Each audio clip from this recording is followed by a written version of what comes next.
Hello বন্ধুরা, আমি বন্দনা। আজকে আমি আপনাদেরকে চিকেন কষা করে দেখাবো। কড়াইতে তেল দিলাম, তারপরে দিলাম তেজপাতা। তেজপাতা দেওয়ার পরে দেওয়া হলো গোটা গরম মশলা। গরম মশলার সেন্টটা বার হতে দিলাম পেঁয়াজ কুচি দেওয়ার পরে একটু নাড়াচাড়া দিয়ে দিলাম দুটো টমেটো। তারপরে দিলাম পেঁয়াজটা তাড়াতাড়ি লাল হওয়ার জন্য দিলাম একটু লবণ। তারপরে দিলাম কাঁচা লঙ্কা বাটা, আদা রসুন বাটা দিয়ে সুন্দর করে নাড়াচাড়া দিয়ে সুন্দর করে লাল লাল দেখুন তেল ছেড়ে দিয়েছে। তারপর দিলাম হলুদ গুঁড়ো, লঙ্কার গুঁড়ো, জিরে গুঁড়ো,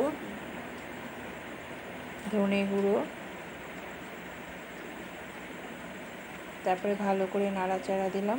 নাড়াচাড়া দিয়ে তার মশলাটা যাতে লেগে না যায় তার জন্য দিলাম একটু জল দিয়ে ভালো করে নাড়াচাড়া দিলাম। নাড়াচাড়া দেওয়ার পরে ভালো করে মশলা থেকে তেল ছেড়ে দিয়েছে। তেল ছেড়ে দেওয়ার পরে এখন তার মধ্যে দিলাম আমি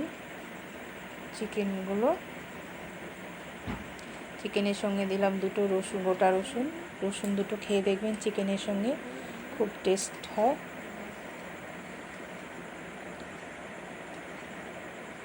ভেজে রাখা আলুগুলো দিলাম।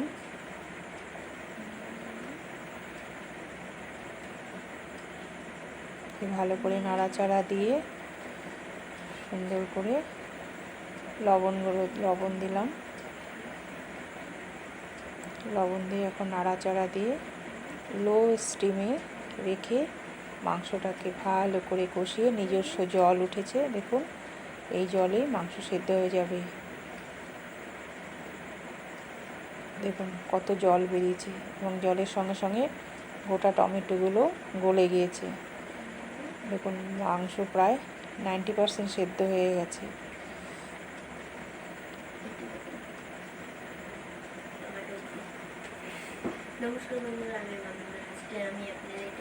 এরপরে মাংসগুলো হয়ে যাবে, পরিমাণ মতন জল দিলাম।